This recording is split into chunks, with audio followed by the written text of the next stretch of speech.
Hello students, good morning all of you. हम अपने last lecture में रेजोनेंस के बारे में स्टडी कर रहे थे। आज भी हम उसी को कंटिन्यू करेंगे। अभी भी इसके अंदर कुछ डाउट्स हैं, तो वो डाउट आज हम क्लियर करेंगे। क्लियर है? ठीक है। तो हमने बताया था कि जो रेजोनेंस है वो एक हाइपोथेटिकल फिनोमेना है।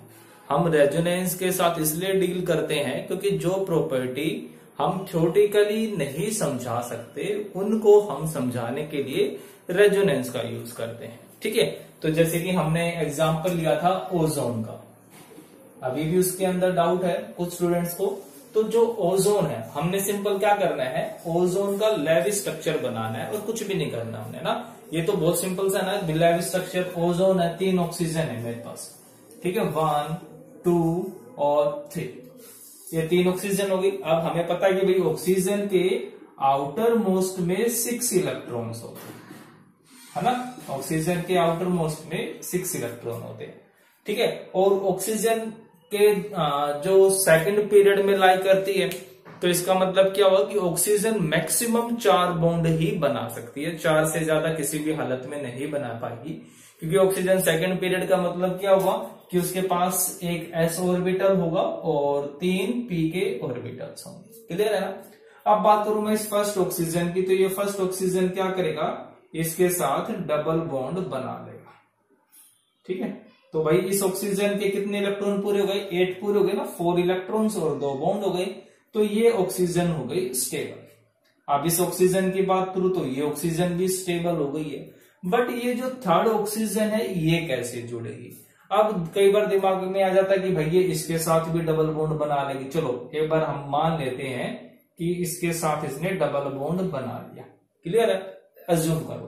तो अब इस ऑक्सीजन को देखो, अब इस ऑक्सीजन ने कितने बॉन्ड बनाए, 1 2 3 4, 4 बॉन्ड बना लिए, प्लस एक लोन पेयर भी है ना। 4 तो बॉन्ड पेयर इलेक्ट्रॉन शेयरिंग की इलेक्ट्रॉन्स हो गई और एक पेयर कौन सा रह गया, लोन पेयर रह गया। तो 4 बॉन्ड 1 2 3 4, बट जो लोन पेयर ऑफ इलेक्ट्रॉन है वो बेचारा कहां जाएगा, उसके लिए तो जगह ही नहीं बची। तो आई बात समझ में कि हम ये क्यों कह रहे हैं कि ये इस ऑक्सीजन के साथ डबल बॉन्ड बना ही नहीं पाएगा, क्योंकि डबल बॉन्ड बनाने के लिए इसके पास वैकेंट ऑर्बिटल ही नहीं है। तो फिर ये बॉन्ड कैसे बनाएगा ये उसके साथ। ठीक है। तो फिर ये ऑक्सीजन के साथ कैसे जुड़ेगा, तो हमारे पास एक दूसरा ऑप्शन है, कौन सा, कोऑर्डिनेट कोवलेंट बॉन्ड। उसमें क्या होता है, एक एटम अपने दोनों इलेक्ट्रॉन को शेयर करता है। तो ये ऑक्सीजन क्या करेगा, ये अपने इलेक्ट्रॉन इसको दे देगा, मतलब कि दिए नहीं, दोनों के दोनों इलेक्ट्रॉन ऑक्सीजन ने यूज कर ली। इसका मतलब मैं इस चीज को ऐसे लिख सकता हूं ना, सिंपल सा, कि ऑक्सीजन ऑक्सीजन डबल बॉन्ड। ठीक है। और यहां पर एक ऑक्सीजन ने इसके साथ कोऑर्डिनेट कोवलेंट बॉन्ड बनाया हुआ है। ठीक है। तो इसके ऊपर अब तो कोई कंफ्यूजन नहीं होनी चाहिए। फिर दूसरी बात कि भाई ऑक्सीजन सिंगल और डबल बॉन्ड कैसे बना सकता है, बिल्कुल बना सकता है बेटा। हमारे पास जो सिंपल ऑक्साइड्स होते हैं उसमें ऑक्सीजन के ऊपर 2 नेगेटिव चार्ज होता है, जो पर ऑक्साइड होता है उसमें -1 चार्ज होता है, जो सुपर ऑक्साइड्स होते हैं उसमें ऑक्सीजन पे -½ चार्ज होता है। जैसे कार्बन है, सिंगल बॉन्ड भी बनाता है, डबल बॉन्ड भी बनाता है, ट्रिपल बॉन्ड भी बनाता है। उसी तरह ऑक्सीजन पर ऑक्साइड्स में ऑक्सीजन में सिंगल बॉन्ड भी एग्जिस्ट करता है। तो इसमें कोई कंफ्यूजन नहीं होनी चाहिए कि ऑक्सीजन सिंगल और डबल बॉन्ड कैसे बनाएगा, ये तो नॉर्मल सी चीज है। ठीक है। तो अब क्या कहता है कि जब भाई ऑक्सीजन जब सिंगल बॉन्ड बनाएगा तब उसकी जो बॉन्ड लेंथ होती है वो कितनी होती है, 148 पिकोमीटर। और जब डबल बॉन्ड बनाएगा तब उसकी जो बॉन्ड लेंथ होनी चाहिए, ये होनी चाहिए, कितनी होनी चाहिए, 121 पिकोमीटर। हम जानते हैं ना कि जैसे जैसे नंबर ऑफ बॉन्ड्स इंक्रीज होते हैं बॉन्ड लेंथ स्मॉल हो जाती है। ठीक है। तो अब कुछ स्टूडेंट्स ने तो स्ट्रक्चर बना दिया ये। अब पॉसिबिलिटी ये भी तो है ना, हम गलत तो नहीं कह सकते इस चीज को कि भाई कुछ स्टूडेंट्स ने क्या किया, ओजोन का जो स्ट्रक्चर बनाया कुछ इस तरीके से बना दिया कि उन्होंने यहां पर डबल बॉन्ड बना दिया, एक ही बात तो है ये भी, और यहां पर कोऑर्डिनेट बॉन्ड बनाया।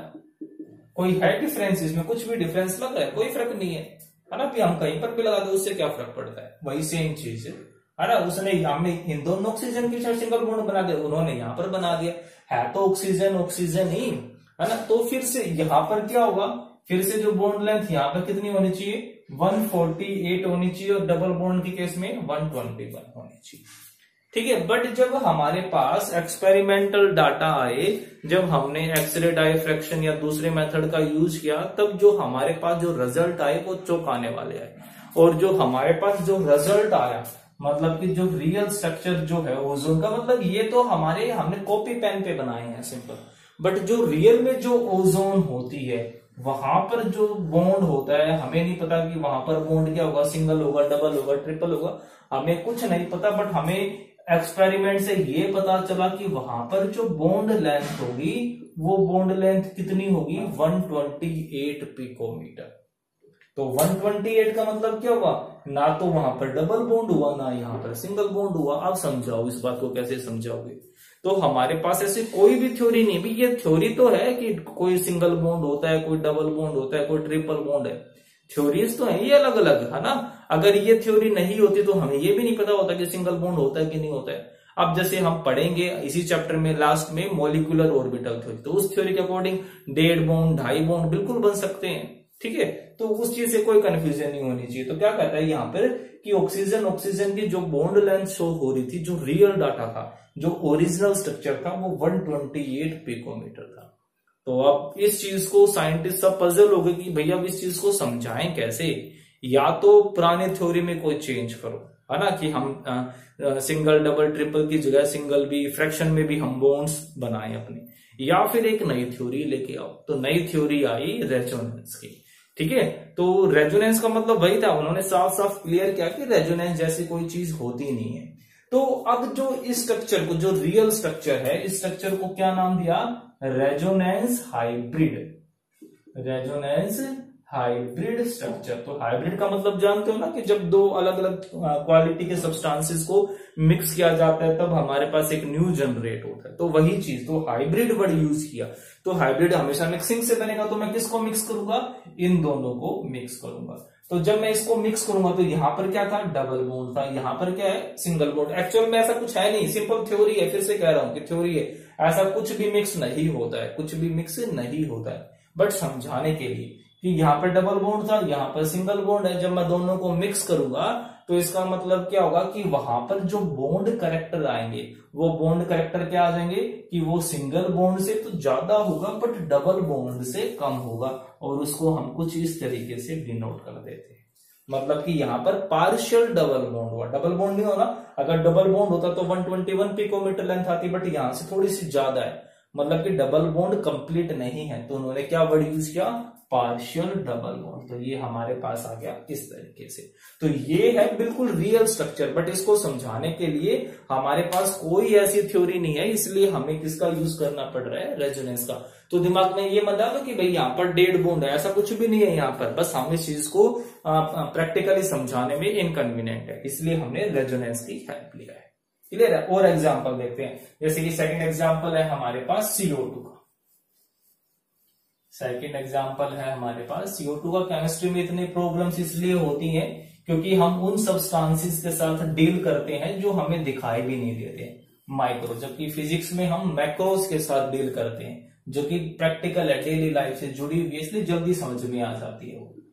अब हमारे पास है CO2। तो सबको पता है ना नॉर्मल स्ट्रक्चर क्या होता है CO2 का, क्या होता है, कार्बन ऑक्सीजन में डबल बॉन्ड होता है ना, शेयरिंग करेंगे और अपना ऑक्टेट पूरा कर लेंगे। तो अब क्या कहता है कि जो हमारे पास CO2 है, ठीक है, जो CO2 है, जो अगर कार्बन कार्बन में डबल बॉन्ड है तो वहां पर बॉन्ड लेंथ होनी चाहिए 122 पिकोमीटर, ठीक है, इतनी आनी चाहिए। कार्बन और ऑक्सीजन में अगर डबल बॉन्ड बनेगा तो बॉन्ड लेंथ ये होनी चाहिए इस फोर्स ऑफ अट्रैक्शन के लिए, ठीक है। बट अब मैं इसके अब एक स्टूडेंट ने स्ट्रक्चर ये बना दिया, बना सकता है बिल्कुल, है ना, हमें तो सभी का ऑक्टेट पूरा करना है, लेविस स्ट्रक्चर की बात करूं तो। दूसरे स्टूडेंट ने क्या किया कि भाई क्या था हमारे पास, ऑक्सीजन है, कार्बन है, ऑक्सीजन है, इस तरीके के हैं यहां पर, है ना, और ये यहां पर इस तरीके से हो गया, ठीक है। तो एक स्टूडेंट ने क्या किया कि भाई ये डबल बॉन्ड बना दिया। डबल बॉन्ड बना सकता है ना, कोई कंफ्यूजन नहीं है ना यहाँ पर कि डबल बॉन्ड यहाँ पर एग्जिस्ट कर सकता है, ठीक है। हमने रेजोनेंस क्या कहता है कि जो जितने भी नंबर ऑफ अनपेयर्ड इलेक्ट्रॉन्स होंगे वो अनपेयर्ड इलेक्ट्रॉन्स क्या रहने चाहिए, बिल्कुल सेम रहने चाहिए। अब क्या कहते हैं कि भाई ये जो ऑक्सीजन है ना, ये ऑक्सीजन इसके साथ क्या बना ले, एक कोऑर्डिनेट बॉन्ड बना ले। ये ऑक्सीजन क्या करेगी, इसके साथ एक कोऑर्डिनेट बॉन्ड बना लेगी। बना सकता है, पॉसिबल है, क्योंकि ऑक्सीजन के 3 बॉन्ड और एक लोन पेयर, 4 ही हुए ना, 4 से ज्यादा नहीं हुए, 4 तो रूम है। अब ये कार्बन क्या करे, ये इसके साथ कोऑर्डिनेट बॉन्ड बना ले, है ना। इसने अपना इलेक्ट्रॉन इसको दे दिया, अब सब कुछ स्टेबल हो गया ना। तो इसका मतलब क्या हुआ कि ये क्या बन गया, ऑक्सीजन, ये सिंगल बॉन्ड, कार्बन ने अपना इलेक्ट्रॉन दे दिया बॉन्डिंग में, और ये बन गया।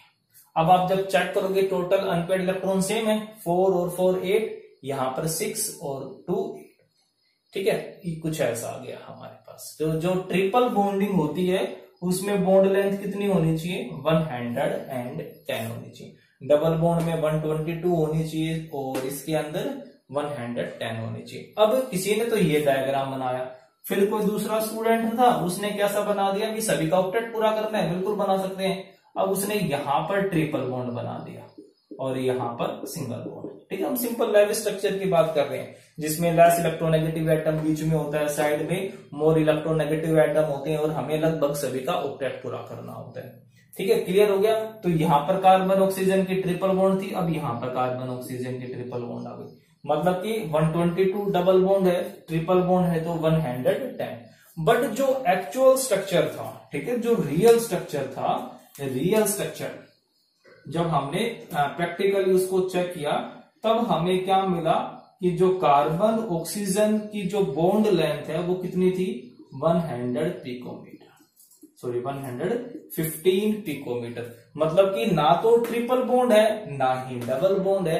अब फिर से कंफ्यूजन, अब इस चीज को कैसे समझाऊं भी मैं, फिर से कंफ्यूजन होगी ना कि ना तो वहां पर ट्रिपल बॉन्ड हुआ ना ही वहां पर डबल बॉन्ड हुआ, इन दोनों के बीच का हुआ। मतलब डबल बॉन्ड से तो बॉन्ड ज्यादा होगा, ट्रिपल बॉन्ड से बॉन्ड क्या होगा, कम होगा। तो फिर से हम क्या किसका यूज करते हैं, इन रेजोनेंस का, कि भाई एक बार तो यहाँ पर सिंगल बॉन्ड आया, एक बार यहाँ पर ट्रिपल बॉन्ड है, एक बार यहाँ पर डबल बॉन्ड है, और इन सब का एवरेज निकाल दो आप। मैं इन तीनों को क्या कर दूंगा, मिक्स कर दूंगा। मिक्स करने से एक हाइब्रिड बनेगा, और उसी हाइब्रिड को क्या बोल देंगे हम, रेजोनेटिंग स्ट्रक्चर, ठीक है। तो इस तरीके से तो ये चीज है, मतलब कि जो रियल है, जो एक्चुअल चीज है, हम उसको समझाने में हमारे पास जो प्रेजेंट थ्योरी है उससे अनेबल है।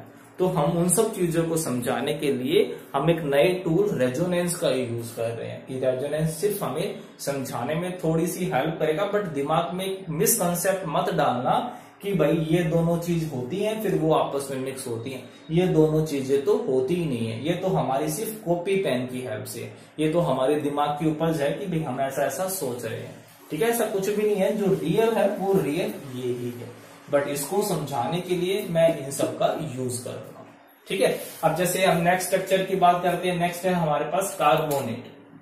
कार्बोनेट आए, अब देखो, अब कार्बोनेट में फिजिक्स ये कहते हैं कि आना, फिजिक्स में तुमने पढ़ा हुआ है क्वांटाइजेशन ऑफ चार्ज, और केमिस्ट्री में भी पढ़ते हैं क्वांटाइजेशन ऑफ चार्ज, कि जो चार्ज है हम उसको फ्रैक्शनाइज नहीं कर सकते, फ्रैक्शनल में कन्वर्ट नहीं कर सकते, वो हमेशा क्या होगा, होल नंबर्स में ही होगा, है ना। क्वांटाइजेशन या तो 1 होगा या 2 होगा, 1 और 2 के बीच में कोई भी चार्ज नहीं पॉसिबल है, ठीक है। तो अब जो कार्बोनेट है CO3 2 नेगेटिव, मतलब पूरे कार्बोनेट पे 2 नेगेटिव चार्ज है। अब इसका स्ट्रक्चर बनाते हैं, बीच में कौन आएगा, कार्बन आएगा, ये 3 ऑक्सीजन हो गए, ठीक है। इस पे तो लिखता हूं,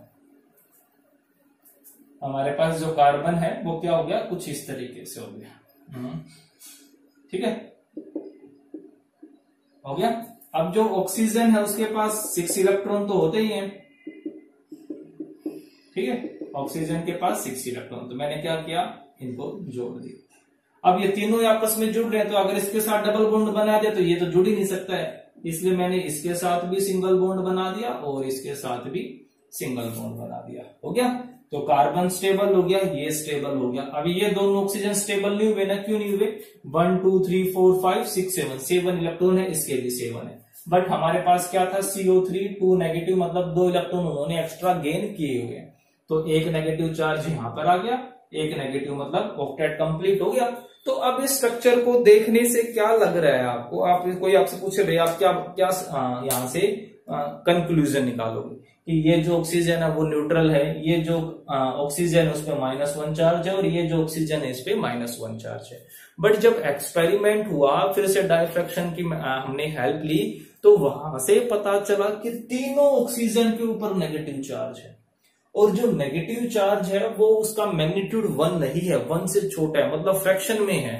अब ये ले पूरी की पूरी जो साइंस हमारी फेल है यहाँ पे। अब इलेक्ट्रॉन तो कभी टूटता ही नहीं है, तो फिर यहाँ पर चार्ज कैसे फ्रैक्शन में हो?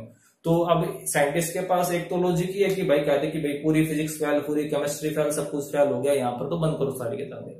या फिर दूसरा तरीका क्या था कि भाई एक अपनी नई थ्योरी ले आते हैं ताकि जो हमने पुराना पढ़ा हुआ है वो वेस्ट ना हो जाए, क्योंकि भाई सिंपल एक चीज कह रही है ना, सिंपल एक रिजल्ट है हमारे पास जो कह रहा है कि पुराना सब कुछ गलत है, बट बाकी सब तो इनको फॉलो ही करते हैं। तो एक की वजह से तो हम सारी थ्योरी को नहीं छोड़ सकते ना, तो हमने क्या किया, एक नई थ्योरी निकाली रेजोनेंस की। तो फिर से हमने क्या किया कि भाई कोई बात नहीं, एक स्ट्रक्चर ही हो गया। अब दूसरे स्टूडेंट ने क्या बनाया, इसी को ही दूसरे ने क्या कर दिया, यहाँ पर डबल बॉन्ड ले लिया, मतलब अब ये ऑक्सीजन न्यूट्रल हो गए, और इस कार्बन के ऊपर क्या हो गया, ये नेगेटिव चार्ज आ गया, इस ऑक्सीजन के ऊपर भी क्या हो गया, ये नेगेटिव चार्ज, ये भी स्टेबल हो गया।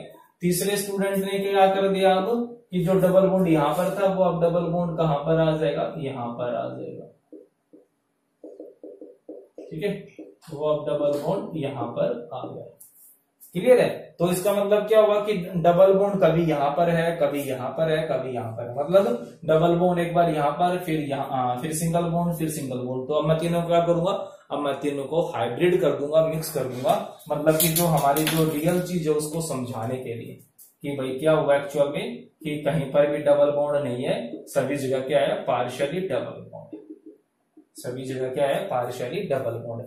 अब चार्ज देखो -1 हुआ, यहाँ पर भी -1 और यहाँ पर 0, तो तीनों को अगर मैं एवरेज निकालू तो -1 प्लस 0 -2/3, और जो चार्ज आएगा -2/3 आ गया, -2/3 -2/3 तो बिल्कुल अगर हम देखेंगे तो अगर किसी को भी कहेंगे तो वो ये क्या कहेगा कि ये चीज तो गलत है, ये चीज तो हमने कहीं पर पढ़ी ही नहीं है, और ये बात बिल्कुल सही भी है, ठीक है। बट रेजोनेंस क्या करता है, रेजोनेंस इसी चीज को समझाने में हमारी हेल्प करता है, ठीक है। तो आई बात समझ में ये। तो अब सिंपल एक इनके लिए पूरी साइंस तो हम गलत नहीं कर सकते ना, तो इसलिए हमने रेजोनेंस, मतलब कह सकते हो कि रेजोनेंस भगवान की तरह साबित हुआ, उसने साइंस को उजड़ने से बचा लिया, है ना। तो ध्यान रखना ये, तो हम सिंपली ये चीज ना लिख करके, बट मतलब यही है यहाँ पर कि जो चार्ज होगा वो -1 से कम है, मतलब कि जो चार्ज है वो एक्चुअल में कंप्लीट -1 नहीं है, वो चार्ज फ्रैक्शन में। तो हम ऐसा ना लिख करके हम कैसे लिख देते हैं इस चीज को -2, और यहाँ पर जो बॉन्ड लेंथ थी वो सिंगल और डबल बॉन्ड के बीच की है, ठीक है। तो कोशिश करो समझने की, और जो माइंड में है, ठीक है, उस चीज को निकालो आप। तो मैं भी कह रहा हूं कि ये जो कंसेप्ट है प्योर कैसा है कि हाइपोथेटिकल हमारे जस्ट माना हुआ है, और वो भी हमने क्यों माना है, क्योंकि जो रिजल्ट आए उस रिजल्ट को समझाना इम्पॉसिबल सा था, तो एक ऐसी थ्योरी की को बनाया गया जो इन सारी चीजों को समझाते हैं। बट ध्यान रखना कि सिर्फ कार्बोनेट यही होता है, ये सब कार्बोनेट नहीं होते हैं, कार्बोनेट ये भी नहीं होता, कार्बोनेट ये भी नहीं होता, कार्बोनेट ये भी नहीं, कार्बोनेट तो होगा ये, बट इसको समझाने के लिए मुझे इन तीनों की हेल्प लेनी पड़ती है। क्लियर है? तो ये सब क्या कहलाएंगे, रेजोनेटिंग स्ट्रक्चर, और this is true structure, experimental structure और रेजोनेंस हाइब्रिड स्ट्रक्चर। क्लियर है? तो कोशिश करो और ज्यादा क्वेश्चंस करो, और कल हम अपना जो नेक्स्ट टॉपिक है वो डिस्कस करेंगे। Okay, thank you.